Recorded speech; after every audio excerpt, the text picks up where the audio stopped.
Alors, vous l'aurez reconnu, nous sommes en compagnie de Gilles Desjardins pour parler, encore une fois, cette année de la campagne du Coquelicot qui se déroule depuis le 27 octobre, qui se poursuit jusqu'au 11 novembre.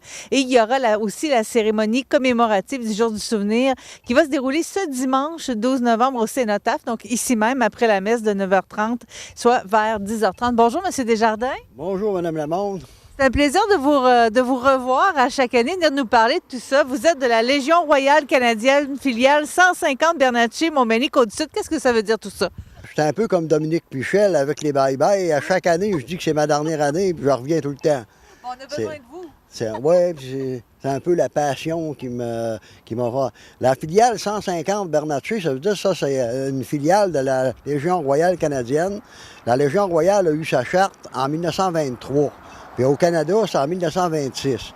Ici, à Montmagny, il y a des vétérans de la Deuxième Guerre. Ils ont décidé, on a réussi à avoir une filiale, la 150. Ça veut dire qu'on est la 150e Légion au Canada. Nous autres, ici à Montmagny, on a ouvert ça en 1946. Le premier local était juste en arrière, ici, en haut de chez Corvette. Dans le temps, c'était un local qui était au Chevalier de Colomb.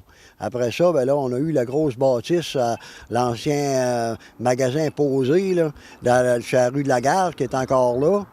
Ensuite, ça s'est transformé, ça s'est transporté quasiment juste en face, au coin angle de la Gare et Saint-Thomas. Puis après ça, bien là, vous savez, les bars, ça a commencé à fermer, puis tout ça, puis les légionnaires ont vieilli. Ça a été les plus jeunes comme moi qui ont remplacé. Puis c'est pour ça qu'il n'y a plus de local à proprement dit. 150, c'est la 150e. Bernatchez, ça, c'est en l'honneur du major général Paul-Émile Bernatchez, qui est un résident de Montmagny, un héros de la guerre. Soit le temps passant, il a commandé le Royal 22 à la bataille d'Ortona. Quand le capitaine Triquet a eu sa croix de Victoria, le seul francophone qu'il a eu au Canada de la Deuxième Guerre mondiale, c'est le major Bernatchez qui l'a... pas le major, excusez, il était colonel dans le temps. C'est lui qui commandait la batterie à Ortona, à la bataille de Casa-Bernardi, là, qui a fait des héros. Puis en passant, il y a M. Walter Walsh de Montmagny, de la famille Walsh, est décédé à côté du major, du capitaine Triquet. Je l'appelle le major parce que quand il est revenu de la guerre, il était major. Quand il a eu sa CD, sa croix de Victoria, il était capitaine. Vous avez parlé de Walter Walsh. On le voit ici, là. On est devant le Cénotaphe et on voit son nom juste ici. Puis vous nous expliquez pourquoi le Cénotaphe, parce que pour moi, il a toujours été là. Mais comment il est arrivé, là, justement, le Cénotaphe? Ça a été une démarche très longue, là. Ça, il y a eu beaucoup de politiciens impliqués là-dedans, y compris M. Louis Auroy, qui a été un très grand maire de Montmagny. M. Roy, une bande de vétérans, M. Bernatchez aussi a été très impliqué là-dedans. Fait que là, il fallait absolument qu'on fasse de quoi pour les vétérans. Disons qu'il y avait des petites... Après la Première Guerre mondiale, disons, c'était beaucoup l'Église catholique qui les a fêtés, qui avait des soupers d'organiser. Puis là, à un moment donné, bien, il y a des cénotaphes qui s'est mis à en pousser un petit peu partout parce que le Canada a quand même payé un lourd tribut aux deux guerres. Ça fait que là, à ce moment-là, il y a la politique. Ça, le cénotaphe ici a été inauguré en 1946 par le duc de Connaught, qui était le gouverneur général du Canada. Puis à ce moment-là, puis par le premier ministre Mackenzie King, mais M. King n'est pas descendu à Montmagny, c'était le gouverneur général. Puis ainsi que bien des invités d'honneur, là, tout ça. Ça fait que mais Montmagny étant le chef-lieu du comté, c'était la plus grosse ville, la ville la plus populeuse. Ça fait que c'est pour ça qu'ils ont décidé de mettre ça à Montmagny, parce qu'à Montmagny, il y avait des hôtels, tout ça pour louer s'ils faisaient une grosse manifestation. Bien, on avait tout pour ça. Donc, les noms qu'on retrouve ici, c'est les noms de gens de Montmagny et de la région.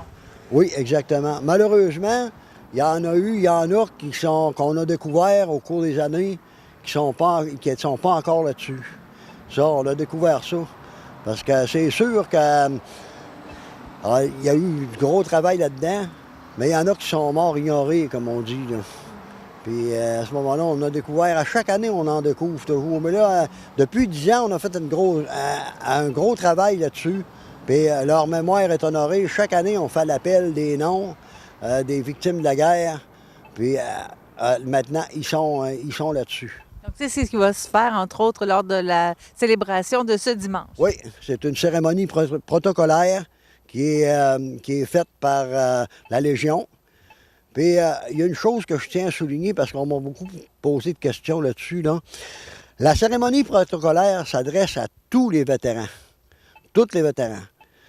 Parce que moi, je compare souvent ça à une pyramide, là, le service. Vous savez, ceux que leur nom est gravé dans la pierre à l'ombre de l'Église qui les a baptisés, puis qui les a enterrés aussi, eux autres qui ont toujours le haut de la pyramide. Mais dans la pyramide, là, ça inclut bien des choses. Moi, je pense aux familles qui ont souffert de ça. Ces jeunes hommes-là, la plupart, c'est tous des jeunes hommes. Ils n'ont jamais pu, il y a eu des pères de famille là-dedans, ils n'ont jamais pu voir leur vie s'épanouir. Il y en a qui auraient aimé ça se marier, puis avoir des enfants, puis continuer la tradition. Mais seulement, le Canada les a appelés, puis ils ont fait leur devoir. Ils ont laissé leur vie. Quand vous parlez de tous les vétérans qui sont invités à participer et à profiter de ce moment-là, c'est vraiment de toutes les guerres et de toutes les... même ceux qui n'ont pas fait la guerre, là. Ben oui, parce que, quand même, comprenez, à Montmagny, là, dans la région, on a un monsieur, le lieutenant-colonel à la retraite, André Terrien, je sais pas, il a été interviewé plusieurs fois. Ça, c'est le dernier vétéran qui reste dans la région. Le monsieur, il est âgé, il avait la même âge que la reine Élisabeth, pendant son âge, il s'est bien conservé. Je le salue, si je fais du temps passant, s'il nous regarde. Mais ça, c'est le dernier vétéran qu'on a dans la ville de Montmagny. Puis M. Terrien, il représente assez bien, parce qu'à part ça, on a eu M. Boulay de Saint-Paul de Montmagny, qui est décédé, ça fait une couple d'années, à l'âge vénérable de 100 ans. Lui, il avait fait le débarquement de Normandie. Mais vous comprenez, la guerre a fini en 1945, puis la guerre de Corée a fini en 1953, que les Canadiens se sont retirés là, en 1953. Ça veut dire, moi, je suis né en 54, puis ma voix 70 ans au fait. Fait que les vétérans, là, il en reste plus beaucoup. Fait qu'on inclut aussi souvent les vétérans de Vétérans Canada, une autre association là, qui a vu le jour. Ça, c'est principalement des vétérans de la Bosnie puis de l'Afghanistan. Puis, vous savez, des vétérans, il y en a beaucoup à Montmagny. C'est sûr qu'on a fourni un gros nombre. Juste notre petit manège militaire à Montmagny, c'est qui est la réserve pour le 6e régiment d'artillerie de campagne, on a quasiment la moitié de notre monde qui est allé en Afghanistan puis en Bosnie. Parce qu'il n'y a pas beaucoup d'activités, comme on me le dit souvent, parce que j'ai fait partie de là, moi, que j'ai été probablement le dernier casarnier qui était permanent ici, là, même si je n'étais pas là à tous les jours. On m'en parle souvent, parce que tout l'entraînement maintenant se donne dans le quartier. Il faut que les gars soient opérationnels. Fait que tous ces gars-là, là, c'est tous des vétérans. Ça veut dire, la cérémonie commémorative de l'armistice s'adresse à tous les vétérans qui fassent partie de la Légion, qui fassent partie de Vétérans Canada, qui soient simples vétérans. Tout le monde est bienvenu pour se recueillir à la mémoire de ceux qui ont fait le sacrifice ultime pour notre patrie. Le coquelicot est toujours à l'honneur aussi, on le sait depuis quelques semaines, mais là, c'est un peu plus difficile à trouver, hein? Oui, on a mis 2500 en circulation dans toute la région. En fin de semaine, on a passé 300 coques à la coop IGA. Soit du temps passant, je remercie M. Rouleau et son équipe pour l'accueil, parce que nous autres, ces fonds-là sont redistribués après. On aide beaucoup au corps de cadets, parce que les corps de cadets, c'est du bénévolat. Fait que tous les équipements sportifs et tout ça, là, puis les camps, c'est pas l'armée qui paye ça, c'est les parents. Puis les parents ne sont pas tous riches. Ensuite, on supporte la maison La Frontière. On a supporté beaucoup aussi Mme Hélène Caron, parce que le travail est phénoménal qu'ils font, ces deux organisations-là. Là. Surtout La Frontière, on s'en cachera pas que la misère, il y en a beaucoup. Il y en a partout. Les besoins sont grands. Ça fait que nous autres, on décide ça au cours d'un comité. Qu'est-ce que c'est qu'on supporte? D'abord, la prime abord, c'était pour supporter nos vétérans. les vétérans, là, ils ne sont pas tous riches. Hein. Pas tous, on voit tous des grosses pensions. Là.